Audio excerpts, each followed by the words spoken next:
샬롬, 반갑습니다. 옆사람과 인사 나누시죠? 비가 오는데도 이렇게 오시느냐고 수고 많으셨습니다. 기도하겠습니다.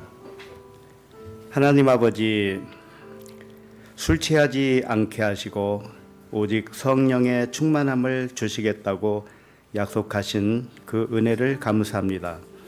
모든 일이 하나님의 일이건만 깨닫지 못하여 사람의 일로 생각하는 것을 술 취함이라 하셨으니 세상을 보이는 대로 알지 않게 하시고 보이지 않는 천국으로 살게 하시니 감사합니다. 이 시간에도 눈과 귀를 열어주시고 성령의 충만함을 주시옵소서. 감사드리며 그리스도 이름으로 기도합니다. 아멘.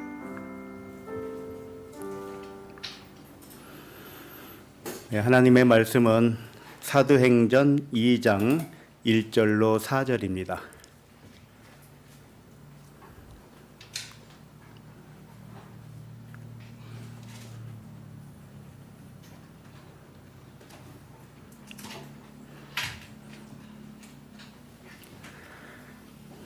사도행전 2장 1절로 4절 시작. 오순절 날이 이미 이름에 그들이 다 같이 한 곳에 모였더니 호련히 하늘로부터 급하고 강한 바람 같은 소리가 있어 그들이 앉은 온 집에 가득하여 마치 불의 혀처럼 갈라지는 것들이 그들에게 보여 각 사람 위에 하나씩 임하여 있더니 그들이 다 성령의 충만함을 받고 성령이 말하게 하심을 따라 다른 언어들로 말하기를 시작하니라. 아멘. 사도행전 7번째 말씀, 제목은 성령 충만입니다. 오늘 말씀은 성령 충만이 무엇인지 알려주는 말씀입니다. 성령 충만은 전부터 익숙한 구호와 같이 친숙합니다. 그러나 성령 충만이 어떤 상태를 말하는지 옛날부터 의견이 여러 가지였습니다. 진리는 여러 가지가 될 수 없습니다. 진리는 하나이지 둘 이상이 될 수가 없어요. 그래서 하나님의 말씀을 오해하는 것 중에 하나가 성령 충만이라는 것입니다. 방언하는 것을 성령 충만이라 할까요? 아니면 여러 가지 은사를 성령 충만의 결과로 봅니까? 아니면 무엇입니까? 성령 충만이? 성령 충만을 한마디로 말하면 사랑 충만입니다. 사랑은 어디에서 나왔을까요? 진리를 깨달은 데에서 나오는 것입니다. 그러나 진리를 깨달았다 하면서 사랑이 없으면 진리를 깨달은 게 아닙니다. 그냥 이론만 알 것뿐이에요. 사랑은 무엇이냐? 허다한 죄를 덮는 거라고 그랬잖아요. 사랑은 눈먼 사랑이어야 되는 거예요. 현실로 안 보는 것이 사랑입니다. 아셨죠? 그러니까 사랑은 다 안 보는 겁니다. 안 봐.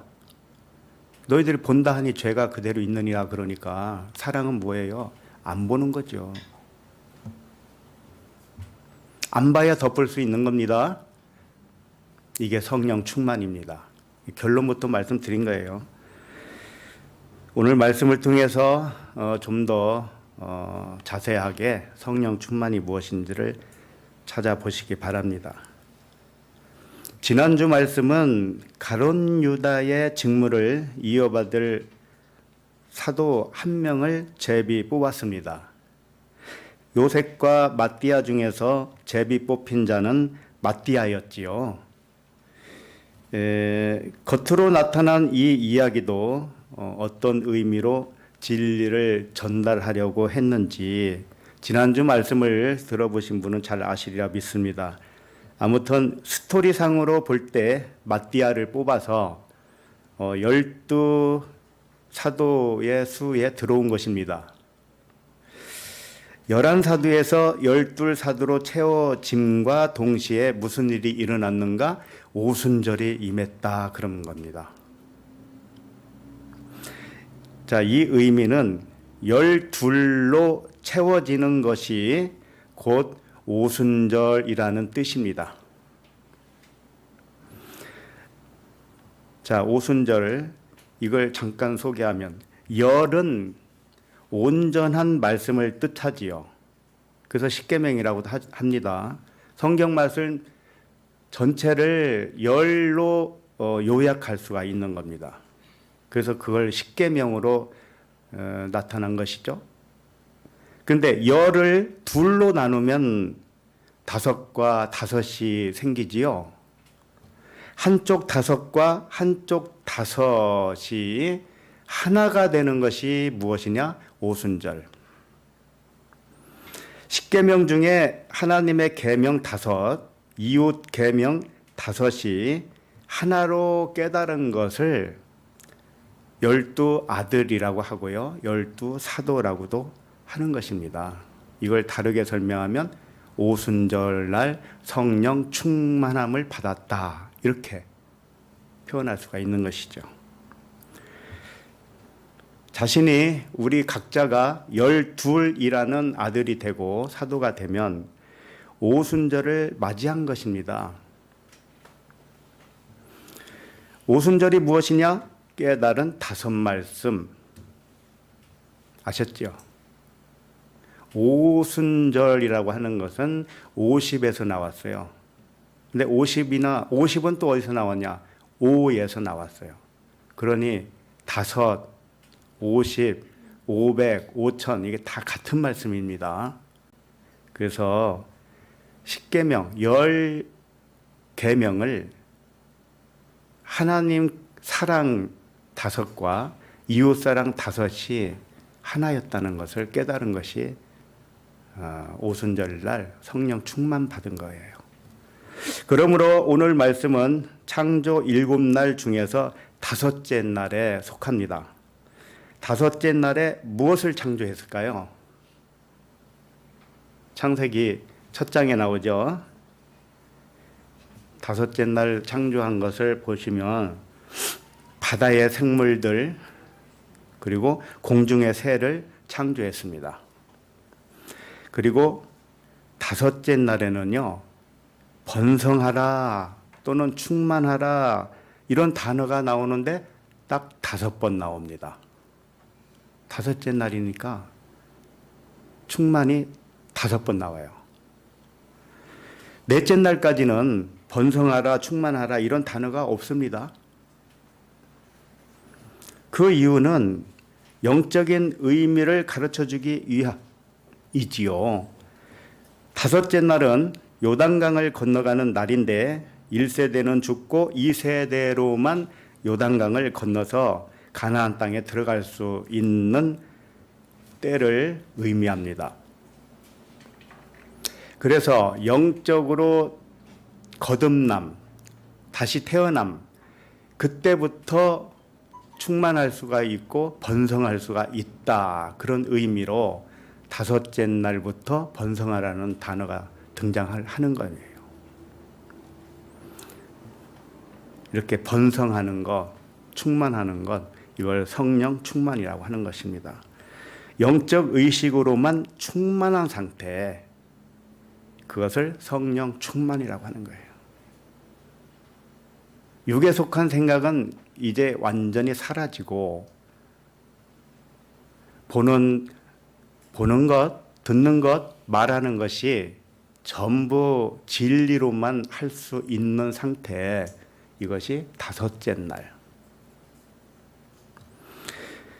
자, 그러면 이제 한 절씩 살펴보면서 성령 충만에 대하여 자세히 알아보도록 하겠습니다.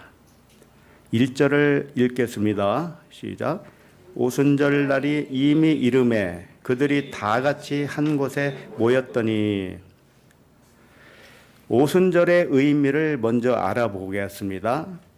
이스라엘의 그 3대 절기가 있는데 뭐죠? 유월절, 오순절, 초막절, 이렇게 3대 절기로 나누면 이렇게 세 가지가 되겠습니다. 유월절은 무엇을 의미하느냐? 어린 양이 죽은 것이죠. 이건 다르게 표현하면 물 세례를 의미하는 거예요. 물 세례의 의미와 같다. 그 다음에 다섯째 날 성령 충만, 오순절 날은 어디에 속하느냐? 성령 세례에 속한다. 아셨죠? 육신의 의식으로 장자의 죽음을 물세례라고 합니다. 그것을 어린 양의 죽음으로 죽음을 넘어간 사건을 유월절이라 하는 것입니다.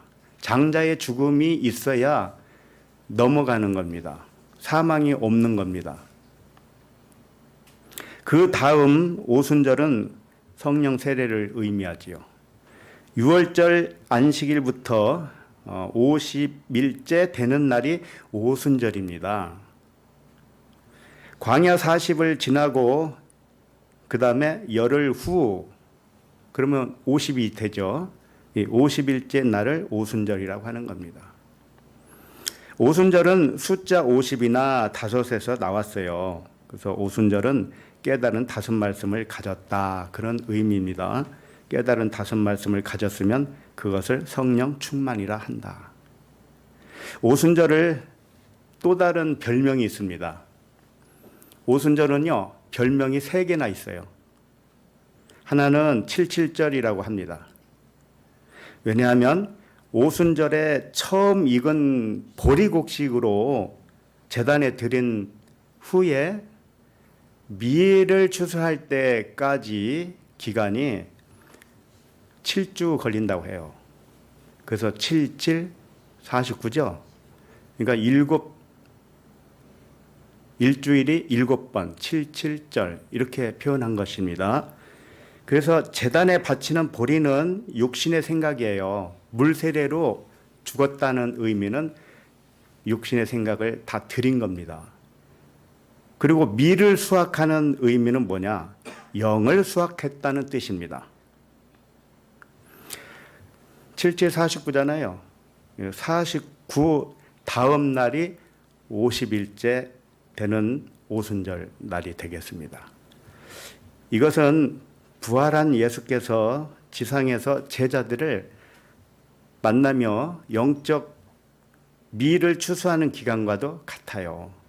그러니까 40일 동안 제자들에게 보이시고 성령 세례를 받을 때까지 약속한 것을 기다리라, 이렇게 하셨지요. 그러고 나서 열흘 후에 오순절이 임한 겁니다. 그래서 제자들이 이 약속을 기다리는 기간이 10일로 되는 것이죠. 그리고 오순절 날은 50일째 되는 날에 임했던 것입니다. 이 의미를 아들들을 수확하는 의미로 볼 때 7 언약이 7번 채워지면 77, 49죠. 그래서 49 다음 날이 50일 오순절이 되는 것입니다. 자, 이것을 세상 사람들이 모형으로 49제라는 것을 만들었어요. 49일 동안 명복을 빌어서 좋은 것으로 태어나기를 바라는 의식이었죠. 좋은 것으로 태어나는 것은 오직 한 가지밖에 없습니다. 그것은 영으로 살아나는 거듭남을 의미하는 거예요. 처음엔 자신이 땅에서 육으로 태어났다고 생각을 합니다. 이게 사람의 생각이에요. 그러나 광야를 지나고 깨닫고 보니 자신이 하늘에서 온 영으로 깨닫고 하늘로 다시 살아나는 거예요. 이게 거듭남입니다. 이것이 거듭남이고 이것이 가장 좋은 곳이고 천국입니다. 우리 각자에게 적용을 하면 오순절은 온전히 영의 생각으로 분별하며 사는 때를 말하는 거예요. 일곱 언약으로 7번씩 7번 완성이라는 뜻이 있거든요. 7749. 또는 베드로가 말했죠. 베드로에게 예수님이 뭐라 했어요? 70번씩 7번이라도 용서하라. 이런 말씀이 있죠. 예. 그것은 꼭 숫자 490을 의미하는 건 아니고 이렇게 언약이 완성되면 사랑으로 완성되는 것이다. 이걸 보여주는 겁니다. 사랑은 허다한 죄를 덮기 때문에 용서하는 것은 사랑밖에 없습니다. 그럼 성령 충만은 뭐냐? 사랑 충만이다. 반드시 사랑 충만이 아니면 성령 충만도 아니다. 아무리 방언을 밤새도록 한다 할지라도 그건 사랑과 거리가 멀어요. 방언을 주신 이유는 믿음이 없기 때문에 방언을 준 겁니다. 그거라도 받아서 신비한 하나님이 계시다. 이걸 믿으라는 거예요. 그러나 그건 첫 단추에 불과합니다. 방언은 계도한다고 하면서 연습하고 막 그랬잖아요. 그렇게 해서 받으면 뭐 할 거예요, 그게. 믿음 없는 걸 증거한 것 뿐인데.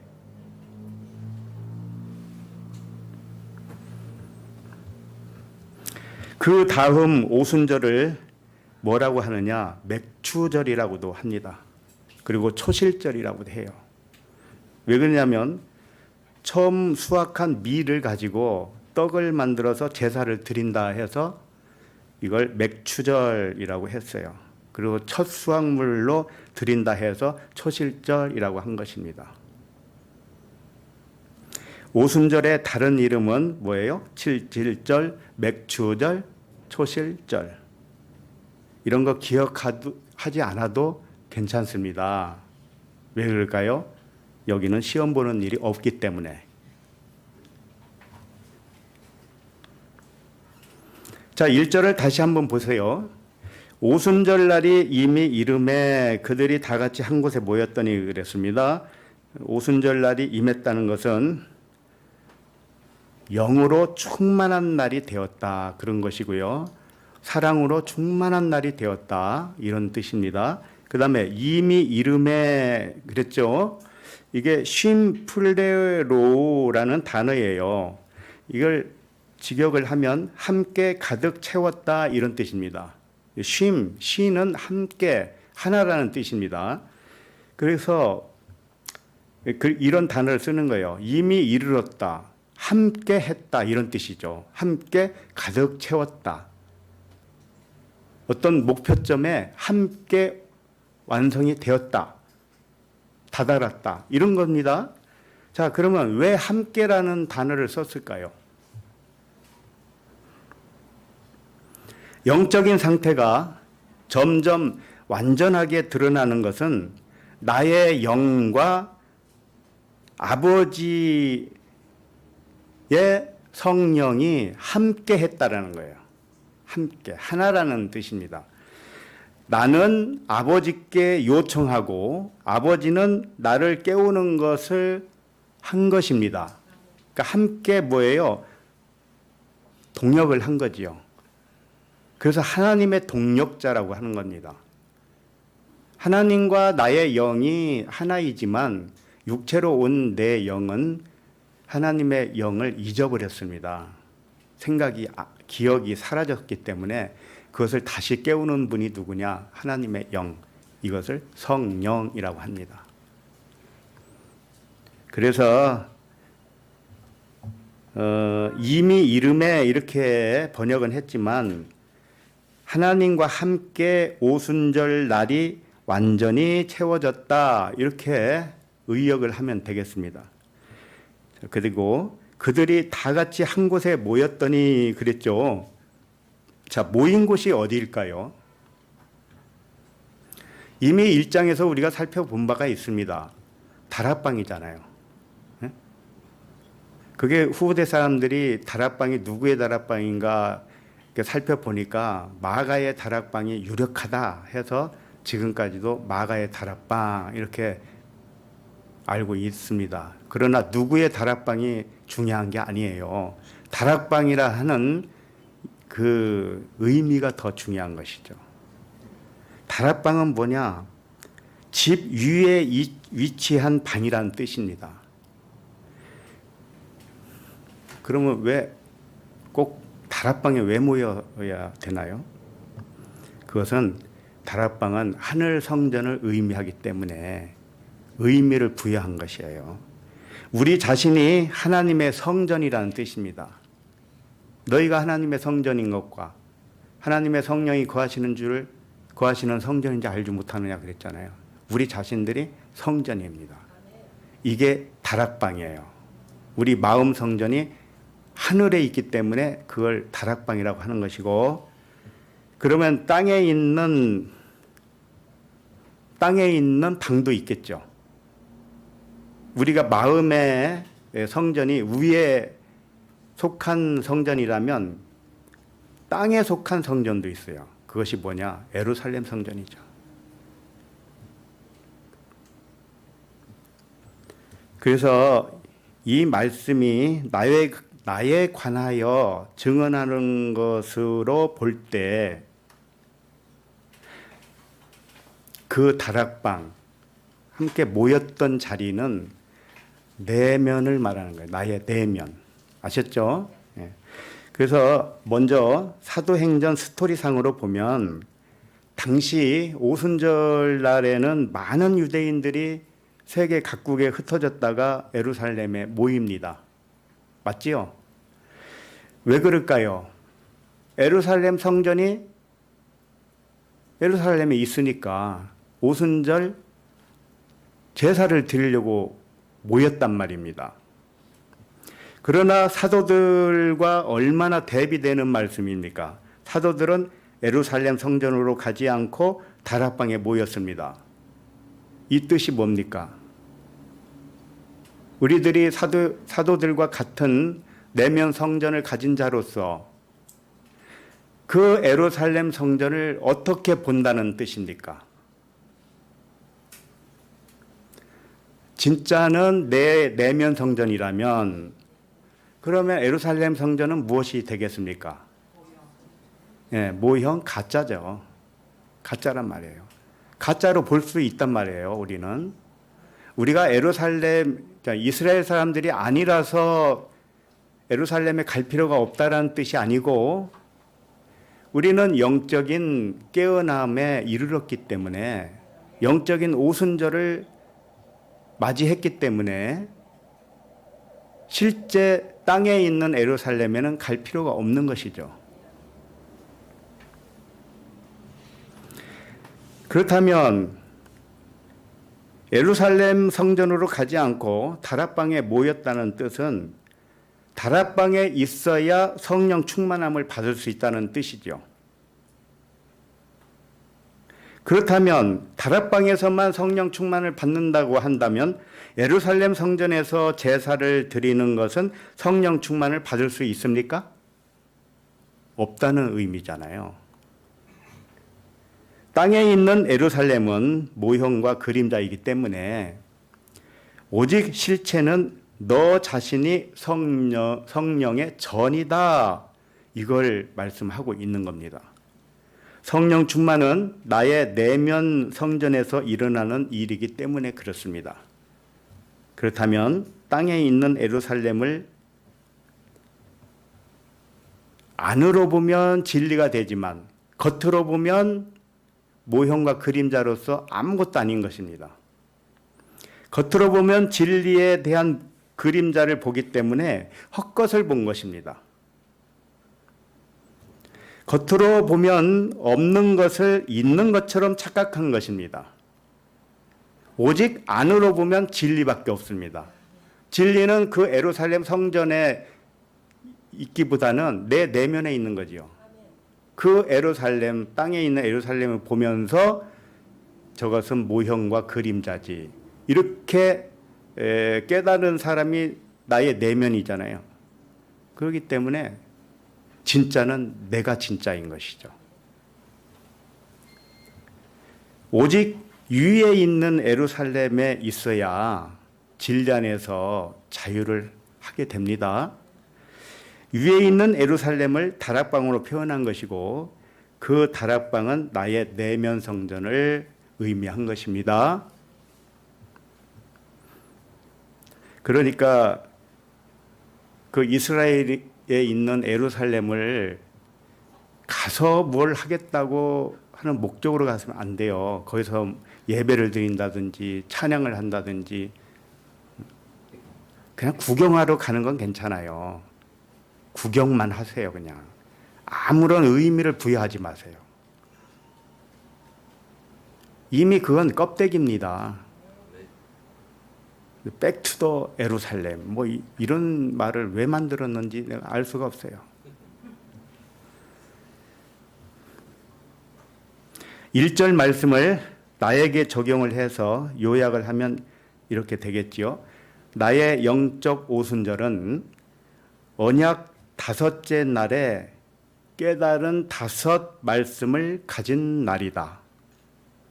맞지요? 그렇게 된 것은 나의 영과 성령이 함께 채운 결과이다. 나는 약속대로 구했으며 하나님은 약속을 이루어 주셨기 때문에 우리는 하나님과 아들은 동력자이고 그 다음에 뭐라고 할까요? 동업자라고 해도 돼요. 하나님과 우리는 동업자란 말이에요. 동업자는 반드시 동업자 같이 가야지 혼자 가면 안 됩니다. 자, 그러면 2절을 읽겠습니다. 2절. 시작. 호련히 하늘로부터 급하고 강한 바람 같은 소리가 있어 그들이 앉은 온 집에 가득하여. 먼저 말씀을 드리지만 이 말씀을 딱 읽으면 상상을 하게 될 것이에요.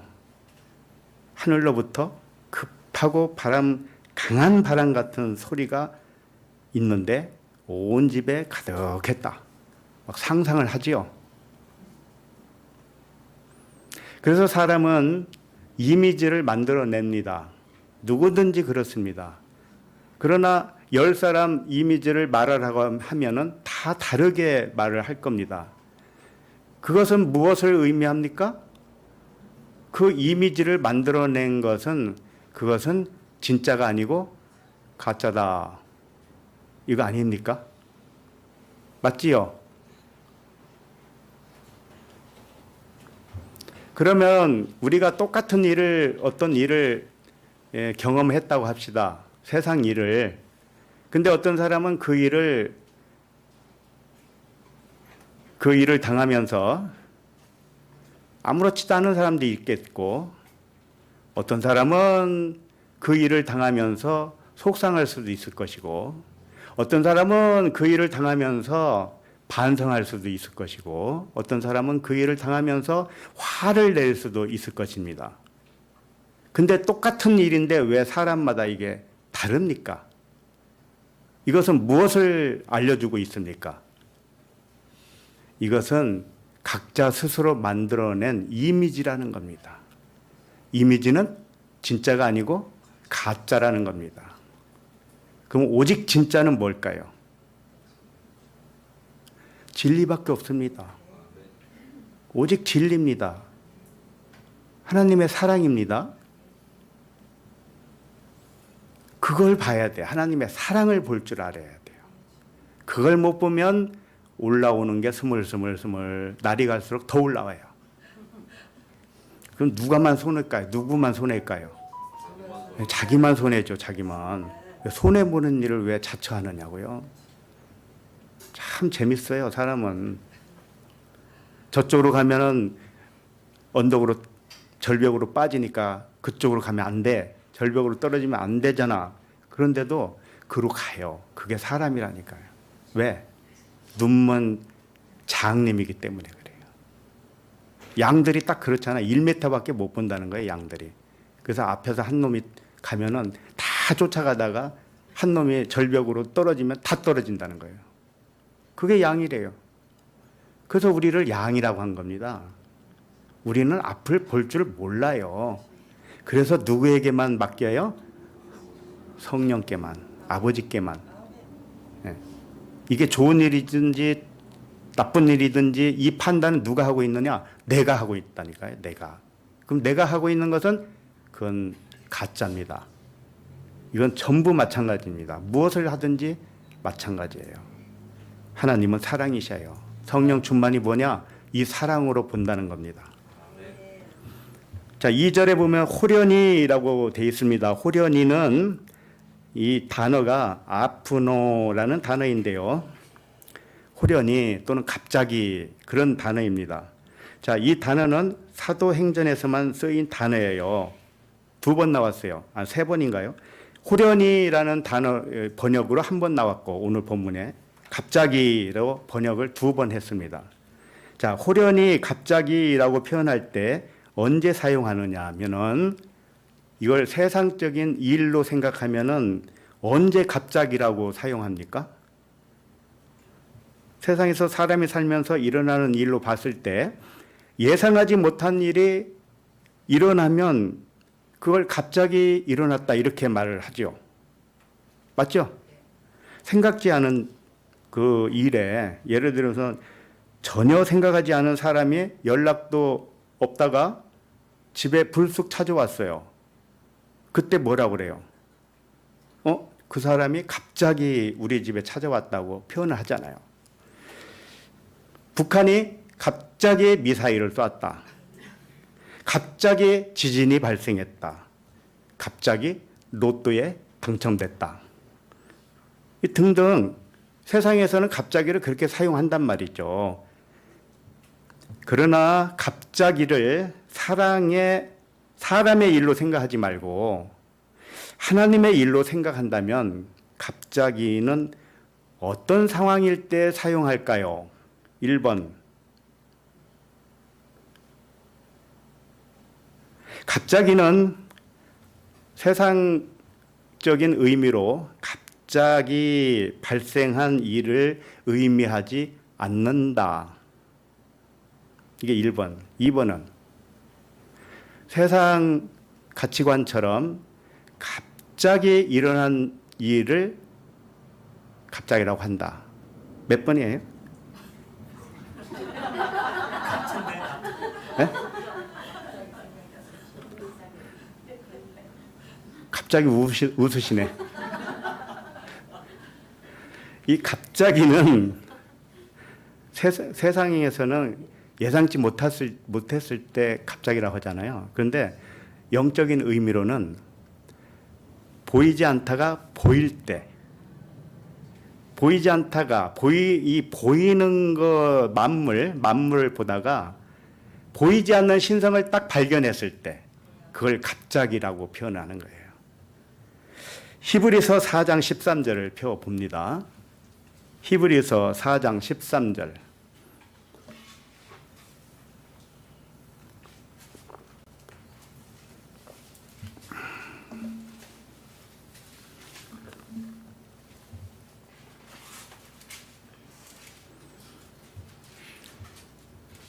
자, 읽어봅니다. 시작. 지으신 것이 하나도 그 앞에 나타나지 않음이 없고 우리의 결산을 받으실 이의 눈앞에 만물이 벌거벗은 것 같이 드러나느니라.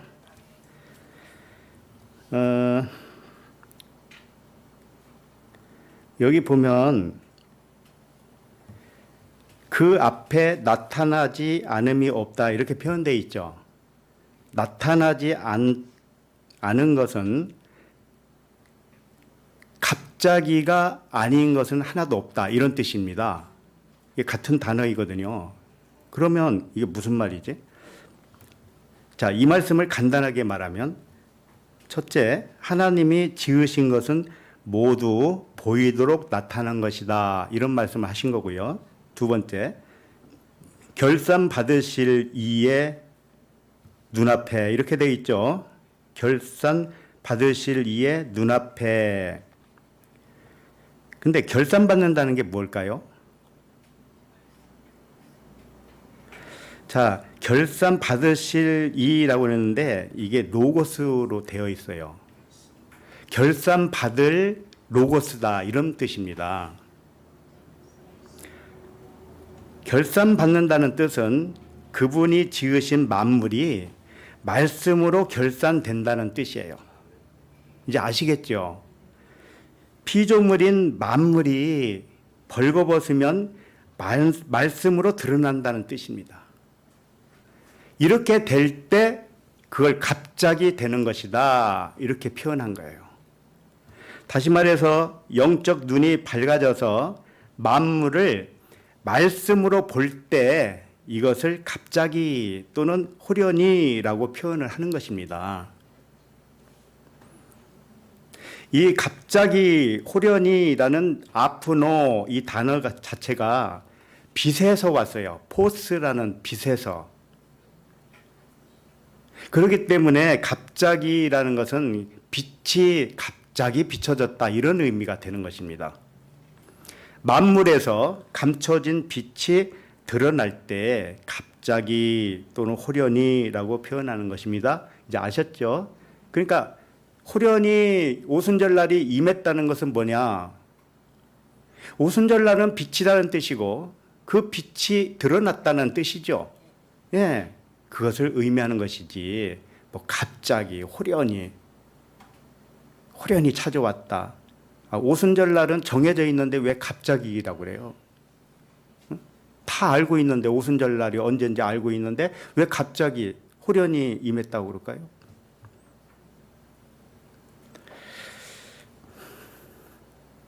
그게 아니죠.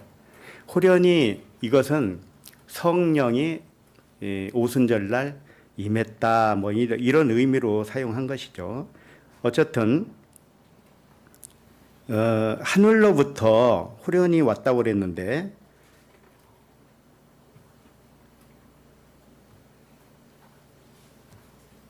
영적 눈이 밝아져서 만물을 말씀으로 볼 때를 의미하는 것이다. 자, 그렇게 보고 계십니까? 자, 만물은 보이는 것 모든 물질 세계를 의미해요. 유형의 세계. 그러면 사람의 육체도 마찬가지입니다. 예? 강아지도 마찬가지예요. 우리가 보고 있는 무엇이든지 전부 만물에 속합니다. 그럼 우리가 안고 있는 의자도 그 만물에 속할 것이고 우리가 보고 있는 만지고 있는 펜이나 책이나 모든 것이 전부 만물이죠. 근데 그것이 벌거 벗긴단 말이에요. 발가 벗기면은 무엇이 남느냐? 말씀이란 말이죠. 그러니까 진짜는 뭐라는 거예요? 말씀. 사람이 이 옷이 진짜가 아니고 옷 속에 있는 몸이 진짜잖아요. 예? 그와 같은 의미로 생각을 해보세요. 이 만물을 겉으로 보면 가짜를 보는 겁니다. 의자에 앉으셨잖아요. 이 의자가 사람이 부여한 의미의 의자죠. 그럼 그 의자는 어디서 나왔습니까? 말씀으로 만들어졌잖아요. 말씀으로 지음받지 않은 것은 하나도 없으니까요. 그럼 결국은 의자도 말씀이에요.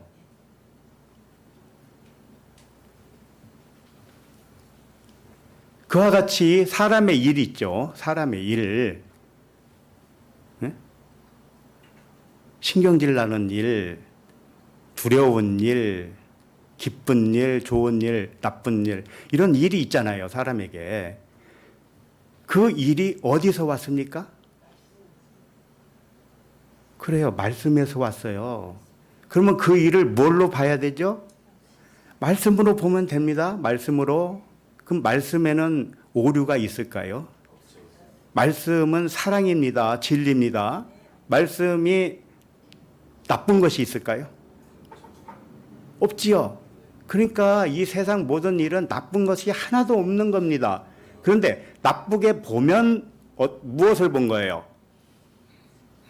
헛개비를 본 거죠. 나쁘다고 보면 헛개비, 허상을 본 거란 말이에요. 좋다고 보면 역시 그것도 그림자를 본 거예요.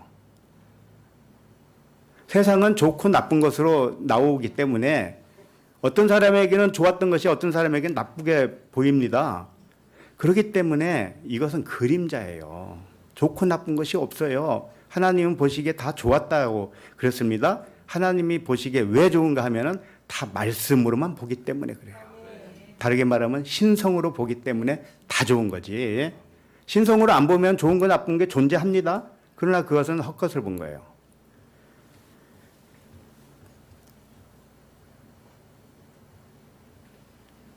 영적 눈이 밝아져서 만물을 말씀으로 볼 때 이게 오순절 성령 충만인데 그와 같이 영적 눈이 밝아져서 깨달아진 영적 상태를 5가지로 표현을 한 겁니다. 몇 절에서요? 2절이 그거예요. 오순절의 의미를 5가지 단어로 부각시킨 거예요. 5째 날의 일은 나의 영적 상태가 어떠한지를 5가지로 표현했으니까 잘 들어보시기 바랍니다. 나의 영적 상태와 맞아 떨어지는지를 보세요. 자, 2절 다시 봅니다. 하늘로부터 그랬죠. 이게 첫 번째예요. 그 다음에 급하고 이게 2번째, 강한 3번째, 바람 4번째, 소리 5번째입니다. 이게 깨달은 5마디 말씀이에요. 자, 그러면 첫 번째 하늘로부터 이거 돼 있죠. 하늘로부터 에크투 우라논 하늘로부터 왔다 이겁니다. 이게 무슨 뜻이냐? 만물이 하늘로부터 온 말씀으로 창조되었다는 뜻입니다. 그래서 만물을 말씀으로만 본다 이런 뜻입니다. 이렇게 깨달은 것이 5째 날 오순절 날에 이르렀다는 뜻인데 그 중에 딱 한 가지입니다. 지금 4가지가 더 있습니다. 첫 번째 가장 중요한 것이 뭐예요? 만물이 하늘로부터 온 말씀으로 지음을 받았다. 이게 굉장히 중요합니다. 이게 안 되면은 나머지는 다 빵이에요. 아셨죠? 그러면 내가 앉아있는 책상, 의자 이게 다 뭘로 봐야 돼요?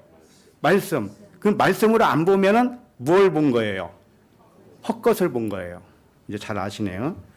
자, 그러면 이 2번째가 뭘까요? 급하다 그랬죠. 급하고 이게 페로라는 단어인데요. 급하다고 표현한 것은 여기밖에 없어요. 이게 급하다는 표현을 할 수가 없는 단어입니다. 무슨 단어냐? 가져왔다 이런 뜻입니다. 가져왔다 또는 도달했다 또는 열매를 맺었다 이런 의미예요. 요한복음 15장 5절을 제가 읽어드립니다. 나는 포도나무여 너희는 가지라. 그가 내 안에 내가 그 안에 거하면 사람이 열매를 많이 맺나니 나를 떠나서는 너희가 아무것도 할 수 없음이라. 그래서 열매를 많이 맺나니 이게 페로예요. 급하고라는 단어와 똑같은 단어라니까요. 페로. 열매를 맺었다라는 뜻입니다. 근데 열매를 어떻게 맺었느냐? 포도나무와 가지를 들어서 설명을 하고 있잖아요. 나는 포도나무에 너희는 가지다. 그런데 내가 그 안에, 그가 내 안에 이렇게 서로 하나라는 뜻입니다. 포도나무와 포도나무 가지는 하나라는 거예요. 네? 그런 뜻을 말씀을 하는 거예요. 그러니까 그걸 알아야 열매를 맺는다 이런 것입니다. 그러니까 오순절날은 어떻게 깨달은 것이냐? 다 하나로 깨달았다는 뜻이죠. 하나로 깨달아서 내가 영으로서 열매를 맺은 것이죠.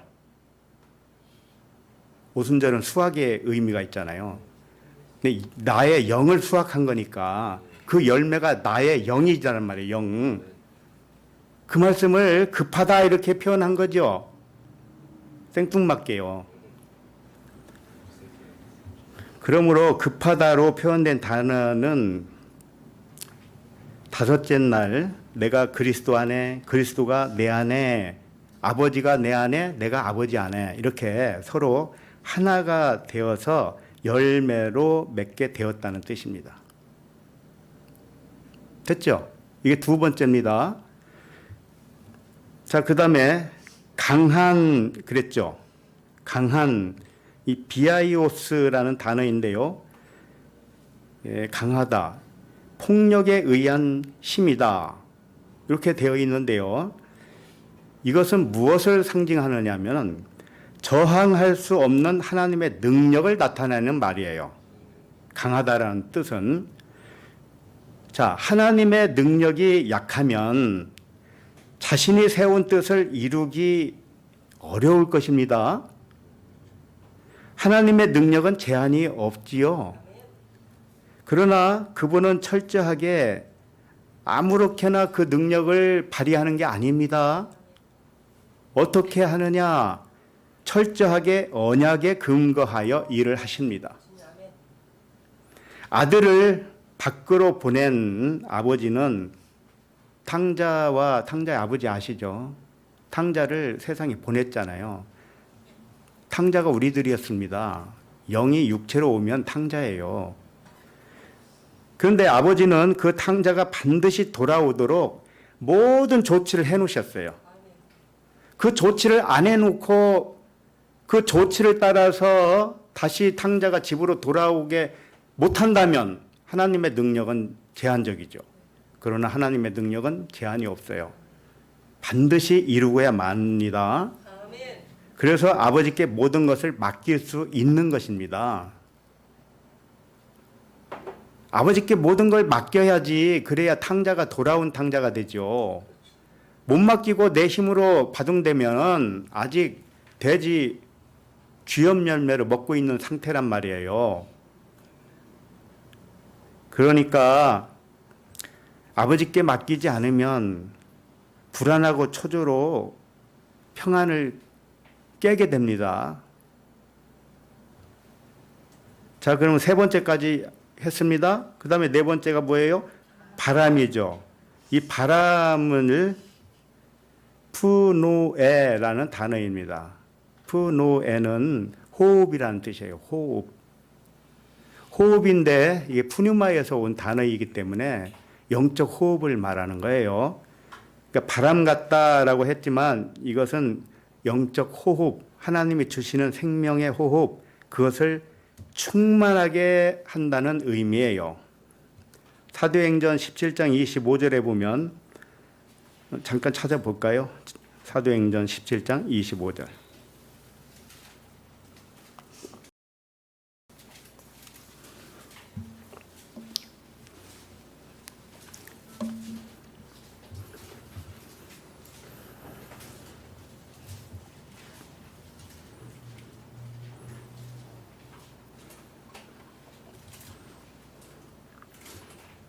사도행전 17장 25절 시작.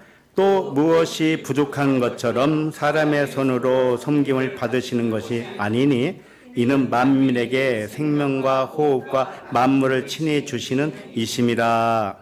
예. 여기에서 생명과 호흡이라고 그랬죠. 이게 푸노에예요. 아까 뭐라고 그랬어요? 바람이라고 표현했잖아요. 근데 이게 호흡이란 말이죠. 하나님은 만민에게 생명과 영적 호흡과 만물을 친히 주시는 이심입니다. 그러므로 모든 사람과 모든 만물을 볼 때 무엇으로 봐야 하겠습니까? 하나님의 생명과 호흡으로 보시기 바랍니다. 만물을 하나님의 신성으로 보시기 바랍니다. 이게 오순절날의 영적 상태입니다. 자, 그 다음에 다섯 번째, 소리죠, 소리. 소리가 있어 그랬잖아요. 이게 에코스라는 단어입니다. 소리. 나팔 소리 할 때 쓰는 그 소리를 의미해요. 그럼 소리는 왜 소리라고 했느냐? 말씀이라고 하든지 음성이라고 하든지 그렇게 안 하고 왜 소리라고 했느냐? 의미가 있기 때문에 그렇습니다. 소리는요, 물질이 떨릴 때 나는 소리입니다. 물질이 떨리면 소리가 반드시 나오게 되어 있습니다. 기타줄을 튕기든지 바이올린을 연주하든지 그러면은 뭔가 떨리죠. 건반을 치든지 다 떨립니다. 그 떨리는 소리가 음향이죠. 이것이 무엇을 의미하느냐? 이것은 만물이 떨릴 때 나오는 소리를 의미하는 겁니다. 만물이 떨리다니 이게 무슨 소리지? 만물이 뭔지 내가 깨닫잖아요. 그럼 만물은 흔들린 겁니다. 떨린 거예요. 내가 보는 만물은 떨려서 거기서 뭐가 나온 거예요? 소리가 나왔습니다. 소리. 소리는 무슨 소리예요? 진리죠. 진리. 신성이다. 그래서 만물 위에 신성을 드러내는 소리라는 뜻입니다. 모든 악기가 다 그와 같아요. 물질이 떨리기 때문에 나는 소리로 우리는 듣는 것입니다. 이것은 비유였습니다. 무엇을 알려주려고? 이 모든 만물이 깨닫고 나면 진리고 신성이고 하나님의 사랑이고 그것을 알려주고 있다라는 겁니다. 세상 일을 우리가 당하잖아요. 그 세상 일도 마찬가지입니다. 그 일이 하나님의 일로 깨달아지면 사람의 일로 하지 말고 하나님의 일로 생각하면 하나님의 일은 사랑밖에 없고 진리밖에 없잖아요. 예? 그렇게 보면 다 평안이잖아요. 그런데 원통해서 못 살겠다.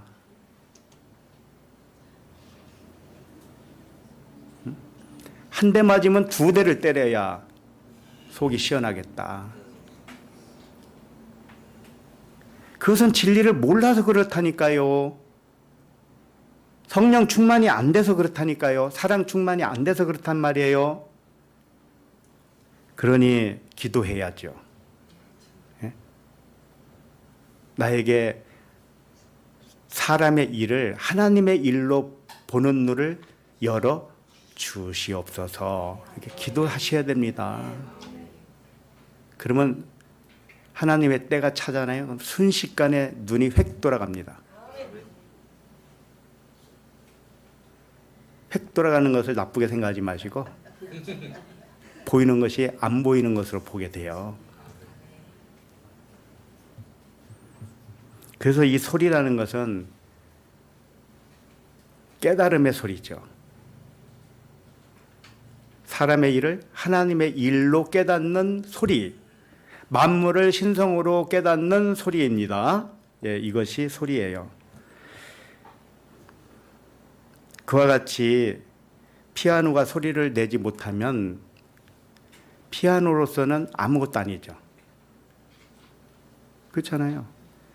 소리를 낼 때 값어치가 있는 것이죠. 그와 같이 이 만물이 신성이라는 소리를 내지 못하잖아요. 그럼 만물은 아무것도 아닙니다. 우리에게. 눈으로 보고 있는 건 다 헛것을 보고 있는 겁니다. 왜 헛것을 봤을까요? 말씀으로 안 봤기 때문에. 소리를 내면 만물과 신성이 하나가 됩니다. 피아노가 연주 소리를 내잖아요. 그러면 소리는 피아노에서 나왔죠. 그렇죠? 근데 소리 때문에 피아노도 값어치가 생겼죠. 그러니까 피아노와 그 피아노 소리는 하나예요. 하나. 그와 같이 만물이 신성으로 말씀으로 깨달아지죠. 그럼 만물과 말씀이 하나지요. 그것이 무슨 뜻이냐? 하늘과 땅이 하나가 되었다. 그런 뜻입니다. 그러면 이 만물이 말씀으로 하나가 되었기 때문에 이 말씀도 이 만물이 얼마나 소중하겠습니까? 자, 그 다음에 끝에 보면 그들이 앉은 온 집에 가득하며 그랬습니다. 이 앉았다는 표현은요, 다스린다는 심판을 의미해요. 산상수훈에 가면 예수님이 산에 올라가서 앉으셨다 이렇게 돼 있죠. 그리고 배를 띄우고 앉으셨다 이런 표현들이 자주 등장합니다. 앉았다는 것은 뭐냐? 심판한다 이런 뜻이에요. 성령 충만한 아들들은 세상 만물을 겉을 드러내고 신성을 드러내는 겉을 걷어내야 발가벗게 해야 된단 말이에요. 그래야 말씀으로 드러나죠. 예, 이것을 심판이라고 하는 겁니다. 이와 마찬가지로 육신의 생각을 다스리는 영의 생각이 충만하였다는 말씀이에요.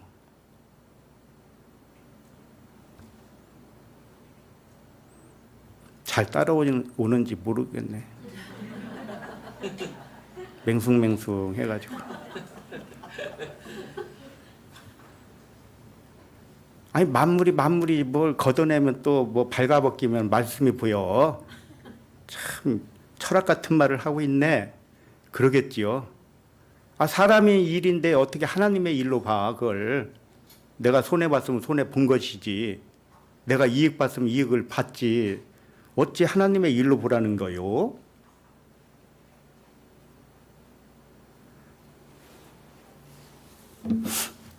이 성령 충만한 5가지 내용을 이제 요약을 다시 하겠습니다.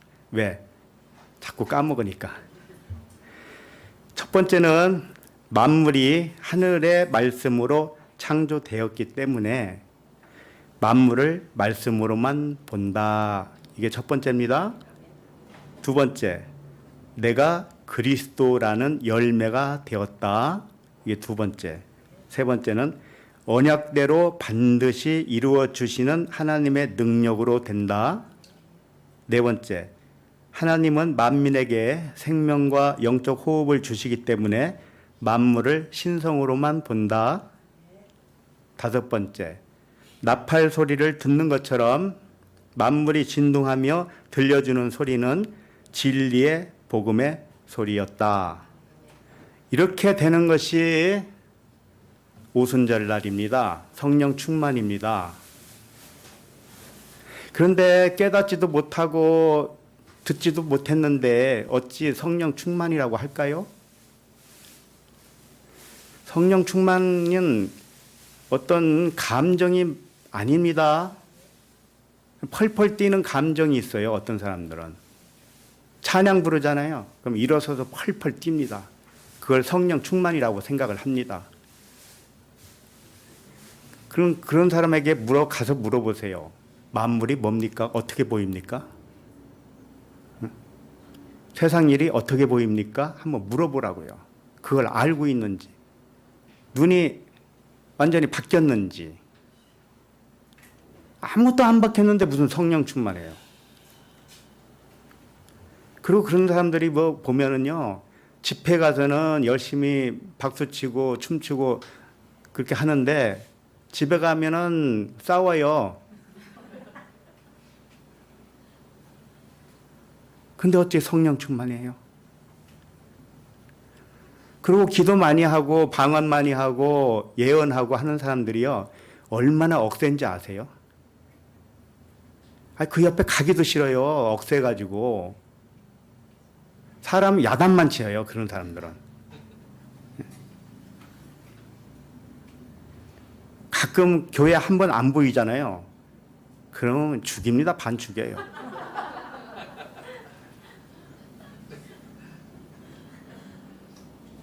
우리는 자유스럽지 않습니까? 나오든 안 나오든. 그렇다고 해서 가만히 있는 줄 아세요? 속으로 기도하지. 아버지, 어쩐 일이 없나이까? 왜 그분이 안 보이시나이까?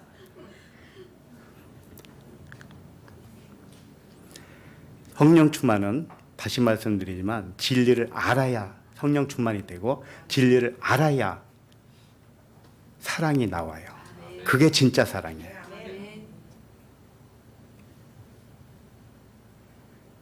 그래서 만물이 진동하며 들려주는 소리를 듣고 있다면 그러면 5째 날에 이른 것은 틀림이 없습니다. 자, 그러면 3절 자, 읽겠습니다. 시작. 마치 불의 혀처럼 갈라지는 것들이 보여 각 사람 위에 하나씩 임하여 있더니. 이 말씀도 문자대로 상상을 하면 안 돼요. 다 거기에 속아요. 실제로 눈에 보이도록 나타난 현상을 기록한 것이 아닙니다. 우리 내면의 상태를 호라호했다. 여기 보면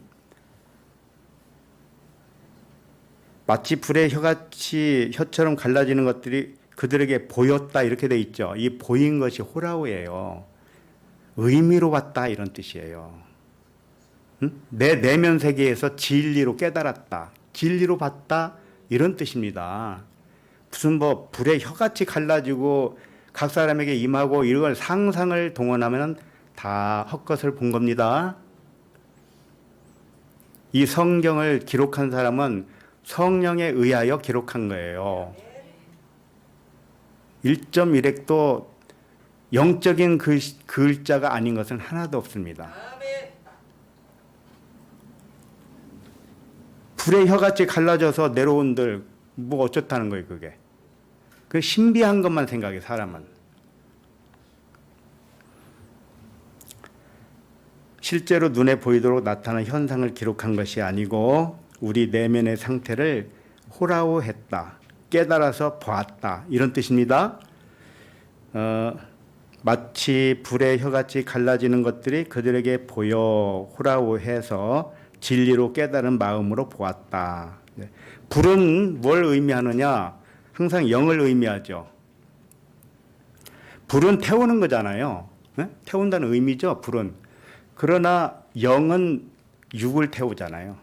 만물을 태우죠. 태운다는 뜻은 뭐냐? 만물을 벗겨서 말씀으로 본다, 이런 뜻입니다. 혀는 뭐냐? 글로사라고 돼 있어요. 글로사는 방언을 의미하여 방언.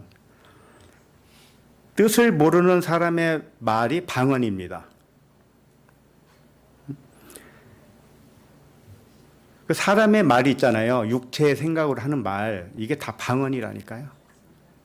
방언인데 여기서는 혀가 갈라지는 불이라는 그런 묘사를 했습니다. 그러니까 방언은 방언인데 두 가지로 갈라져서 나온다. 다시 말해서 만물을 보면서 보이는 대로 말하던 혀가, 이게 글로사예요. 방언. 보이는 대로만 말하는 거예요. 그 혀가 이제 겉과 속을 분리하여 말하게 되었다, 이런 뜻입니다. 만물을 겉과 속으로 말할 수 있었다. 만물을 신성으로도 말할 수 있었다. 그런 말씀이에요. 다시 세상 일을 겉과 속으로 분리하여 말할 수 있었다, 이겁니다. 혀가 갈라졌다는 것은 이 두 부분으로 되었다, 그런 뜻입니다. 세상 일을 겉으로 보면 환난이지만 속으로 보면 하나님의 사랑이다, 이렇게 공의로 판단할 수 있었다, 그런 말씀입니다. 우리는 다섯째 날에 이르는 자라면 이렇게 할 줄 알아야 됩니다. 그 다음에 각 사람 위에 하나씩 임하여 있더니, 이 표현은 각 사람 위에 하나로 앉았다, 이런 뜻입니다. 임하였다는 단어가 앉았다는 단어예요. 그러니까 각 사람 위에 각각 앉았다는 게 아니고 하나로 앉았다. 진리 하나로, 그러니까 사람은 여럿이라 할지라도 진리 하나로 다스리고 있다, 이런 뜻입니다. 그래서 영은 똑같은 진리를 가지고 있는 것입니다. 그래서 영은 다 하나예요. 각각이지만 하나입니다. 그것을 여기서 함축적으로 말씀하고 있어요.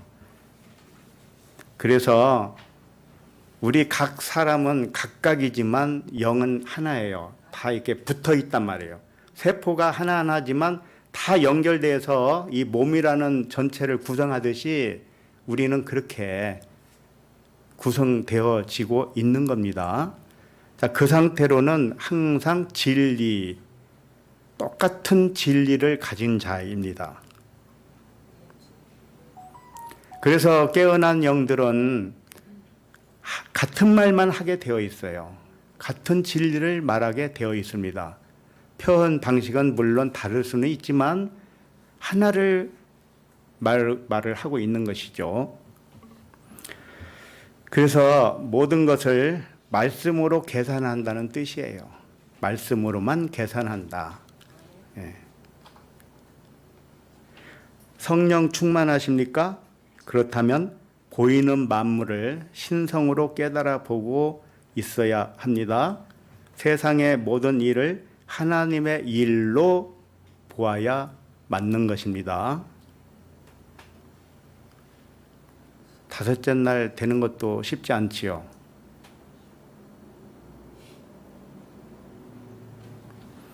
자, 그러면 마지막 4절을 보도록 하겠습니다. 4절 시작. 그들이 다 성령의 충만함을 받고 성령이 말하게 하심을 따라 다른 언어들로 말하기를 시작하니라. 성령 충만함 받은 결과가 뭐냐면 다른 언어, 이게 다른 언어라겠지만 이 글로사거든요. 다른 방언, 다시 말해서 새 방언으로 말을 하게 되었다. 이겁니다. 말이 바뀌지 않으면 성령 충만이라고 할 수가 없어요.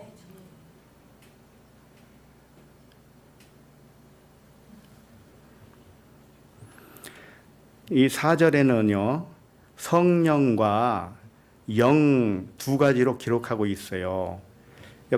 한글 번역에서는 잘 보세요. 그들이 다 성령의 충만함을 받고, 여기서 처음에 성령이죠. 그 다음에 성령이 말하게 하심을 따라 그렇게 돼 있죠. 이 뒤에 나오는 성령은 그냥 푸뉴마예요. 앞에는 푸뉴마 하기오스예요. 그러니까 앞에 있는 성령은 깨닫게 해주는 영이고 뒤에 있는 성령은 성령이 아니고 그냥 영입니다. 이 영은 나를 말하는 거예요. 나의 영. 앞에 나오는 성령의 충만함은 하나님의 영이 나를 깨닫게 해줬다는 뜻이고 뒤에 나오는 영은 내가 깨닫고 내 영으로 말한다는 뜻이에요.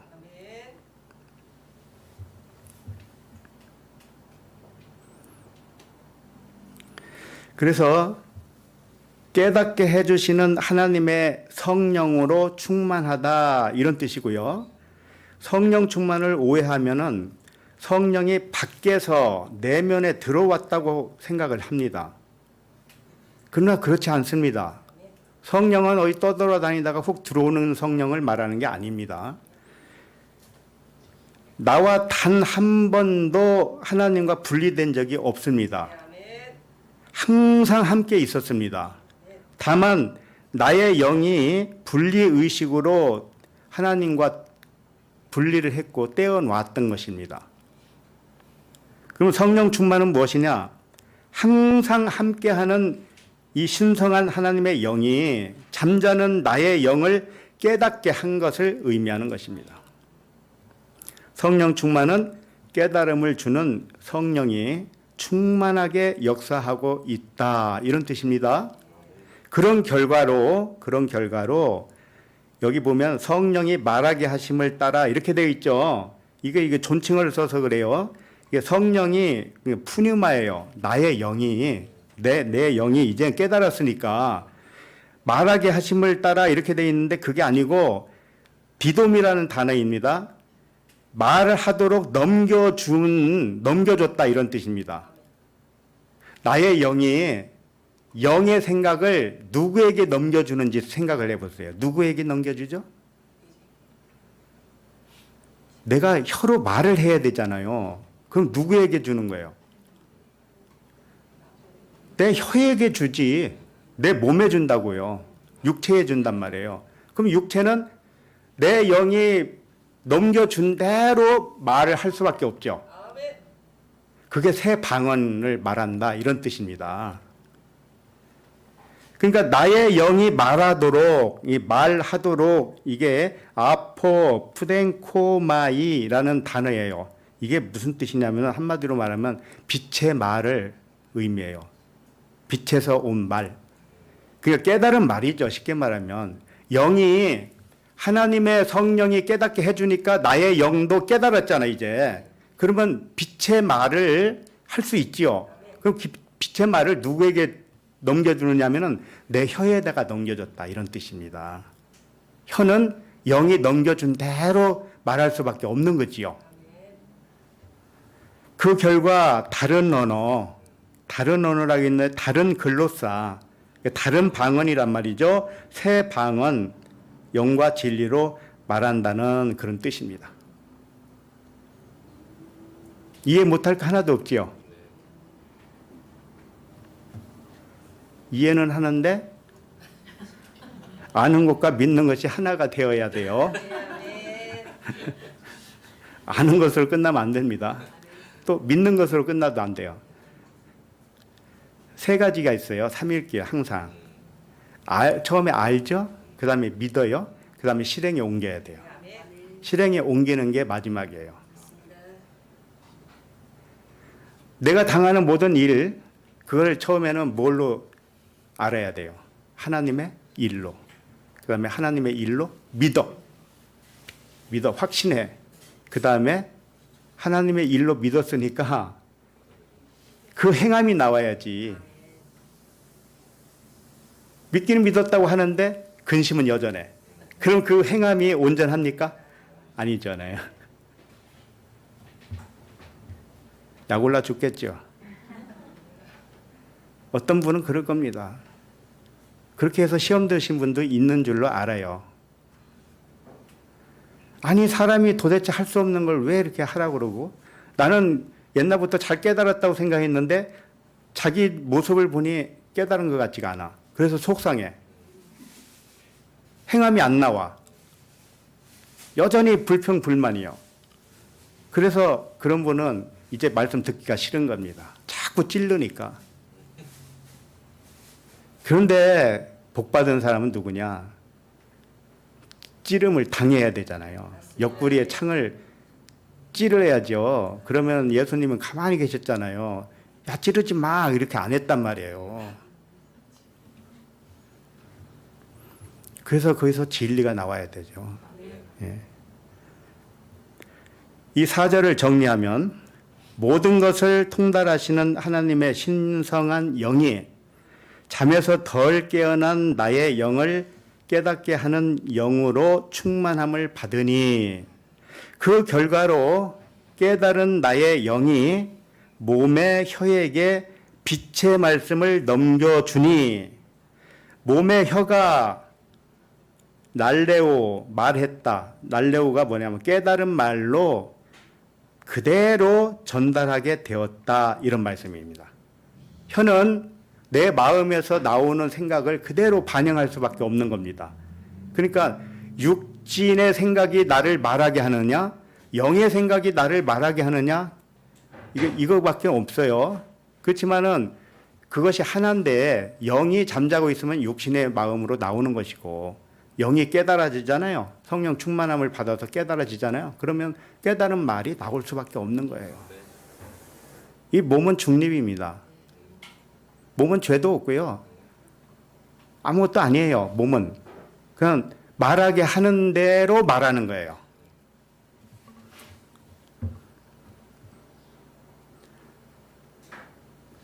깨달은 5 말씀을 소유하게 되셨다면 우리의 생각이 영의 생각으로 전환되어야 맞지요. 그래서 다른 언어를 사용해야 되는 것이 맞습니다. 예를 하나 들어봅니다. 이미 다 말씀드렸지만 이 보이는 강대상이 무엇입니까? 이 강대상을 무엇이라고 생각합니까? 이것을 강대상으로 보고 있으면 헛것을 보고 있는 것입니다. 이 나무로 만든 강대상의 본질은 뭘까요? 일단 이 강대상이 나무로 만들었잖아요. 그럼 나무는 어디에서 자란 거예요? 산에서 자랐죠. 산을 말씀이라고 생각해 보세요. 그러면 나무가 어디서 왔어요? 말씀에서 왔죠. 실제로 산은 말씀의 그 모형이에요. 산에서 자란 나무를 가져다가 탁자도 만들고 이것도 만들고 저것도 만들고 이 강대상도 만들고 다 만들 수 있습니다. 그러니까 나무는 하나인데 형태가 여러 가지 다른 모습으로 이렇게 나타난 거잖아요. 탁자도 있고 식탁도 있고 책상도 만들 수 있잖아요. 그와 같이 결국은 말씀이 나무를 만들었잖아요. 그 나무는 또 다른 형태로 여러 가지로 또 만들었어요. 그러나 그걸 보는 우리들은 만들어져 있는 그 모양에다가 의미를 부여합니다. 이건 강대상, 저건 식탁, 탁자, 저건 책상, 저건 진열대, 이렇게 각종 의미를 부여합니다. 그러나 의미를 부여한 그 이름은 진짜입니까? 가짜예요. 가짜. 그래서 헛것을 봤다, 환상을 봤다 그러는 겁니다. 그럼 환상을 안 보려면 이것을 뭘로 봐야 됩니까? 말씀이잖아요. 말씀으로 지은 바 되었으니까. 그걸 말씀으로 돌아간다 그러는 겁니다. 그렇게 되면 강대상도 사라지고 탁자도 사라지고 식탁도 사라지고 오로지 말씀만 남는 거예요. 그럼 말씀에는 좋은 거 나쁜 거 있습니까? 다 보시기에 좋았더라밖에 없잖아요. 진리니까요. 그런데 사람의 눈으로 보는 것은 좋은 것도 있고 나쁜 것도 있고 훌륭한 것도 있고 덜 훌륭한 것도 있고 아름다운 것도 있고 아름답지 않고 추한 것도 있고 이렇게 보이는 대로 의미를 부여합니다. 그러나 그것은 잘 본 겁니까? 절대로 잘못 본 겁니다. 환상을 본 겁니다. 뭘로 봐야 환상을 안 본 겁니까? 말씀, 하나님의 영, 하나님의 신성을 생각을 할 줄 알면 제대로 본 거죠. 세상 일을 대하는 우리의 의식도 마찬가지로 변해야 하는 겁니다. 세상 일에서 분노가 일어났습니까? 분노나 슬픔이나 두려움이나 미움이나 속상함이 어디서 왔어요?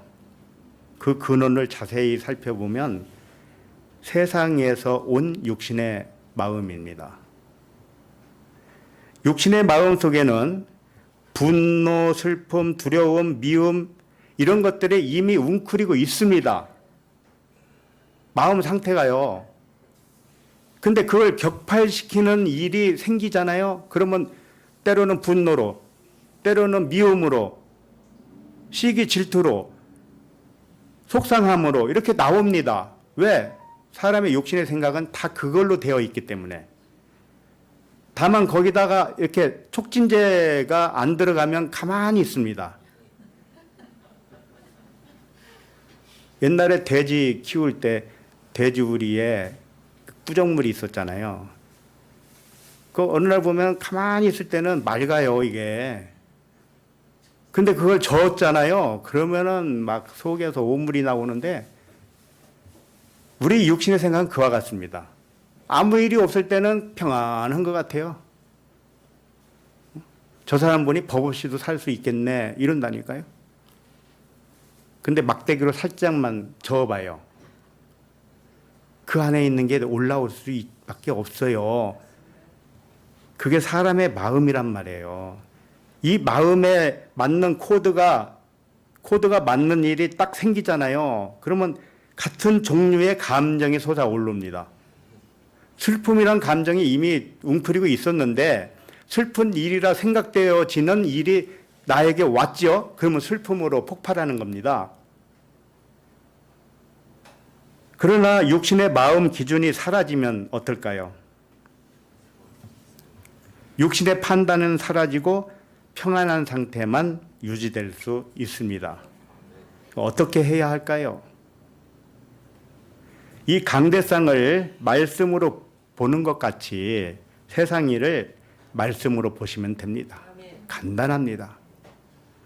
말씀은 하나님이고 하나님은 사랑이시고 하나님은 영이시고 진리입니다.